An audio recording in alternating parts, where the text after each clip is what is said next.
अमित भैया को मैं नमस्कार करना चाहता हूं। ऐसा कार्यक्रम करके जो है किसानों की आवाज लोगों तक, जन जन तक पहुंचा रहे हैं, इसलिए मैं इनका आभार भी व्यक्त करता हूं।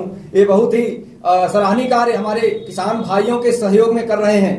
हमारे किसान आज दिल्ली की सड़कों पर इस जाड़े में, ऐसा जाड़ा जो कि हमारे शरीर को अंदर से हिला दे, इन परिस्थितियों में यह जो है हमारी जो सरकार, निकम्मी सरकार है, जो उनकी आवाज को नहीं सुनना चाहती है। हम चूंकि स्वराज इंडिया पार्टी के तरफ से आए हुए हैं, तो हम योगेंद्र यादव जो हमारे पार्टी के अध्यक्ष हैं, हम उनका तहे दिल से स्वागत करते हैं, आभार व्यक्त करते हैं कि वह किसानों की आवाज बन रहे हैं, लोगों तक उनकी आवाज को पहुंचा रहे हैं। और जो हमारे किसान भाई हैं, किसान अपनी आवाज सरकार तक पहुंचाने में तो सफल रहे हैं, लेकिन ये निकम्मी सरकार उस आवाज को दबाने का कार्य किया है। उस आवाज को जो है लोगों तक न पहुंचे, उसको जो है मीडिया को खरीद लिया है, मीडिया को पूरी तरह से अपने कब्जे में कर लिया है। लोग जो है उनकी आवाज को उठाने से डर रहे हैं अथवा बच रहे हैं। ये हमको पता नहीं क्या उनके अंदर की जो आत्मीयता है, जो जन भावना है, मर चुकी है। इस कारण से हमको लग रहा है ऐसा ही है कि इस जो निकम्मी सरकार है, यह निकम्मी सरकार उस चीज को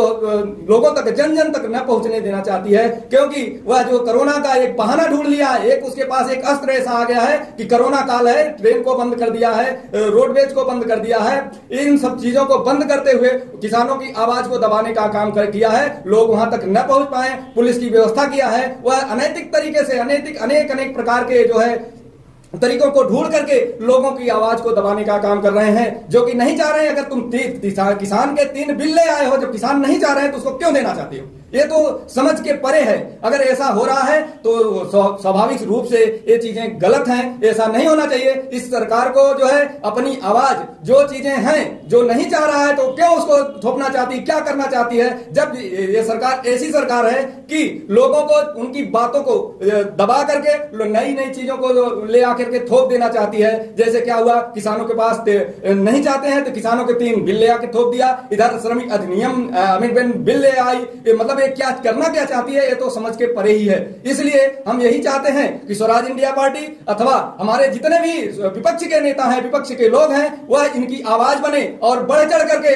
वहां पर पहुंचे, वहां पर डटे और इनकी आवाज को लोगों को तक, जन जन तक, इन किसानों को सपोर्ट करें, इनको जो है वहां तक पहुंचाएं, इनकी आवाज को दबने से रोकें। नहीं तो ये सरकार ऐसी निकम्मी सरकार है, वह अपनी चीजों को मनवाने के लिए इनको पाकिस्तानी घोषित कर देगी, इनको आतंकवादी घोषित कर देगी, इनको कहीं किसी प्रायोजित विरोध के कारण, किसी प्रायोजित पार्टी के विरोध के कारण ये विरोध कर रहे हैं। ऐसा मनमाने तरीके से लोगों को वहां पर क्या कर रही है कि बरगलाने का काम कर रही है। प्रधानमंत्री को शर्म आनी चाहिए, ऐसा प्रधानमंत्री जो कि जिसको पूर्ण बहुमत में जनता ने चुनकर भेजा है, और उनको जो है वो कह रहे हैं कि जो है प्रायोजित है, ये पाकिस्तान के द्वारा प्रायोजित है अथवा ये चीन के द्वारा प्रायोजित है, वहां से फंडिंग की जा रही है। इनको शर्म नहीं आती है। ऐसे प्रधानमंत्री को, इनके पार्टी के कार्यकर्ताओं को ये जो अंधभक्ति दिखा रहे हैं कि किसान जो है हमारे अन्नदाता है, जो हमारा पेट भरता है, गर्मी हो चाहे सर्दी हो, उसमें मरता है हमेशा लगातार। वह उसको धूप को धूप नहीं समझता, जाड़े को जाड़े नहीं समझता, रात में जगता है। और जो है इन सरकारों ने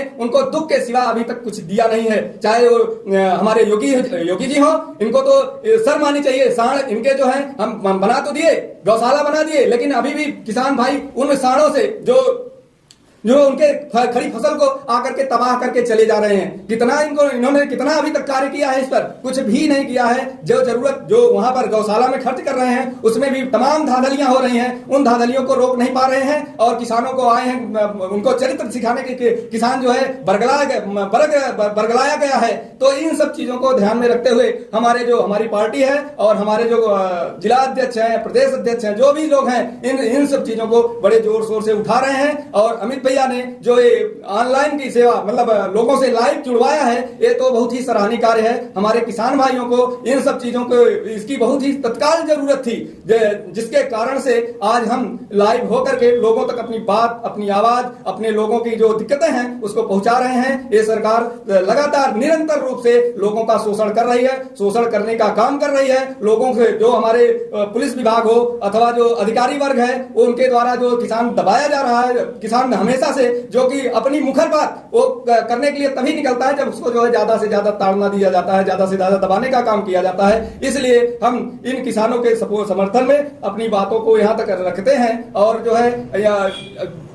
चूंकि कोरोना का काल चल रहा है, ऐसा सरकार कहती है। अब कहां कोरोना का काल चल रहा है, क्या हो रहा है, वो तो सरकार जाने, लेकिन किसानों पर इसका कोई इफेक्ट नहीं दिख रहा है। किसानों के लिए कोरोना काल नहीं चल रहा है। ये लोग जो है ऐसा एक बना दिए हैं फार्मूला, जिससे कि लोग डरे, लोग डर करके घर में रहें, जो हम चाहें अनैतिक रूप से करते रहें, कोई रोक टोक न हो। इन सब चीजों को ध्यान में रख करके ये कार्य कर रहे हैं। इसलिए हमारी पार्टी स्वराज इंडिया पार्टी इन किसानों के साथ खुलकर है, डटकर है, और हम किसानों का समर्थन करते हैं, करते रहेंगे, और हम किसान एकता जिंदाबाद भी कहेंगे। चाहे इनके प्रवक्ता कुछ भी कहें, चाहे कुछ भी करे, इनके प्रवक्ता हो चाहे भाजपा की पार्टी हो, एक खाली हमेशा से केवल लोगों को बरगलाने के लिए, लोगों को टालना देने के लिए अनैतिक रूप से अलग अलग कार्य करती रह रही है। और हम इन सब चीजों को ध्यान में रख करके, चूंकि किसान हमेशा से, अब इनको एमएसपी ले आए, किसानों का 3 बिल ले आए, एमएसपी को खत्म करने की बात किसान क्या कह रहा है, वो तो एमएसपी मांग रहा है कि हमको न्यूनतम समर्थन मूल्य तो दे दो, कह रहा है कि नहीं समर्थन मूल्य हम नहीं देंगे। तो ये सब चीजें कैसे चलेगा?